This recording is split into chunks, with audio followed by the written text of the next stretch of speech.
Hey, it's more Vortex. Thought I'd do a video today talking about the last short story I wrote, Oddballs Will Inherit the Earth. So this is going to be a vlog where I just talk about that. Talk about some of the ideas I wanted to explore in that short story. So obviously this is a spoiler alert, there will be, if you've not read it already, read on my website, novelvortex.co.uk, or visit the Audiostory link which I'll provide below.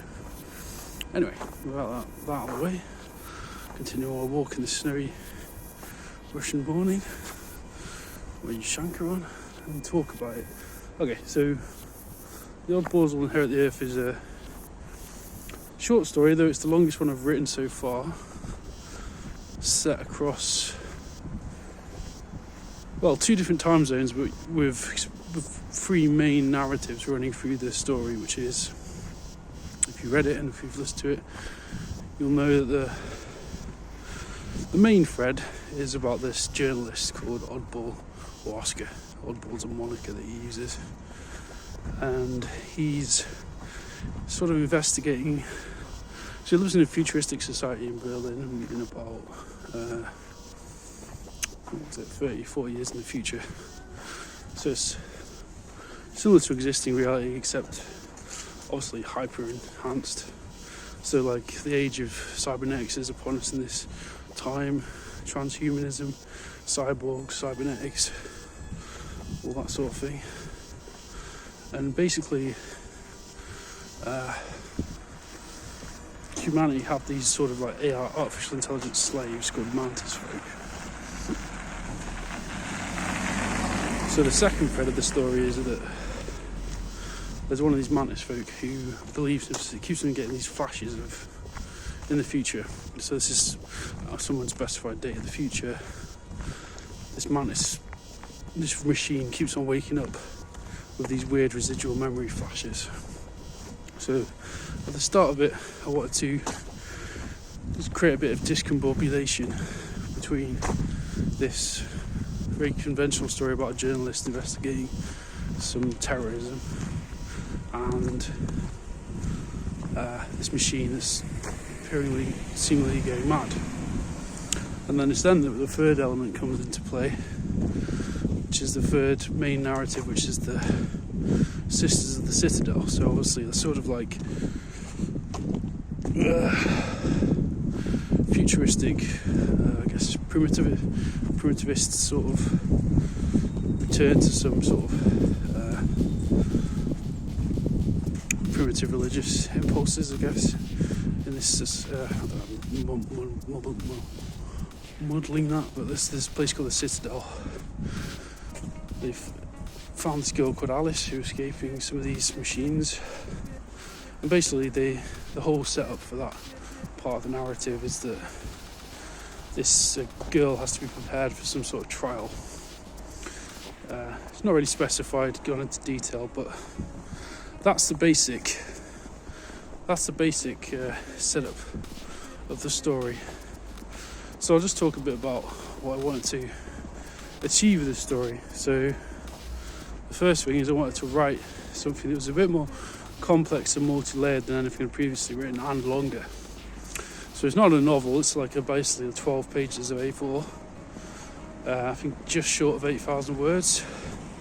But I wanted to write something that was a bit more involved, a bit longer, so it was the prose bit, and basically had a more complicated setup than previous stories I've written, like there's Carol of Dreams in Boxes, and I was even right for that anyway. Other stories I've written in the past. So things I'm happy with this story. I like how the interweaving occurs between the narratives. I think that can be quite clever sometimes. It's quite interesting to explore that for sure as well, because you have to, as a writer, you have to think, well, how am I going to tie these so it keeps you on your toes for sure. You got to tie off threads. You got to make sure they're tied off, that they make logical, cohesive sense within the logic of the story itself. That was quite an interesting challenge for sure. And I'm pretty sure I basically met that challenge, I think. I mean, I have to I've only really completed the first.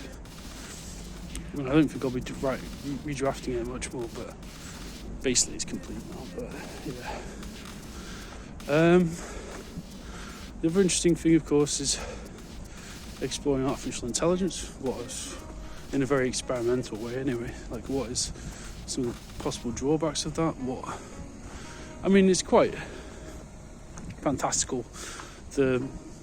It's not like hard sci-fi that what I've written. It's basically sort of experimental, I guess, in some respects, because there is, I guess. So if you read the story, you'll know that there's this continuing theme through the whole thing of mother nothing, which is basically like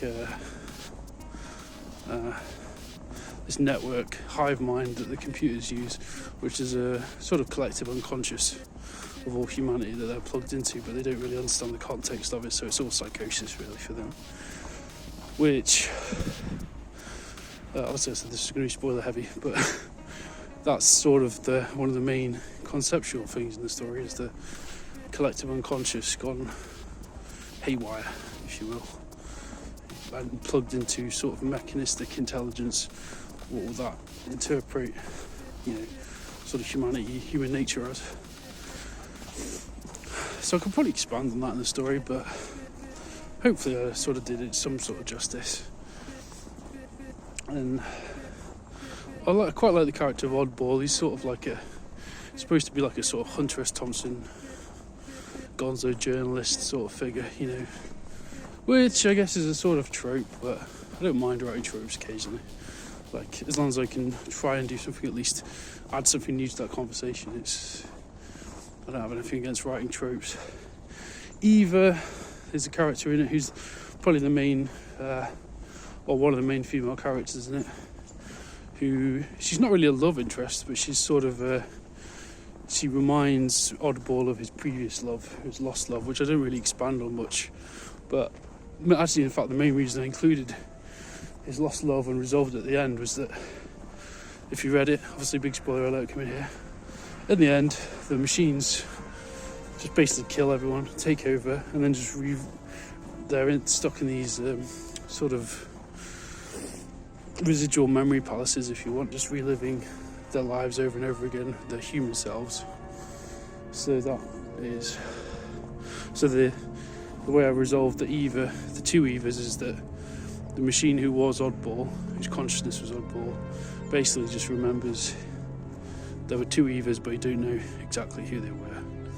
So I tried to resolve it in that sense, just make it sort of I was originally thinking of maybe developing some sort of love subplot, but I just thought, nah, just forget that. I thought it'd just be tacked on, really, so I didn't bother do that.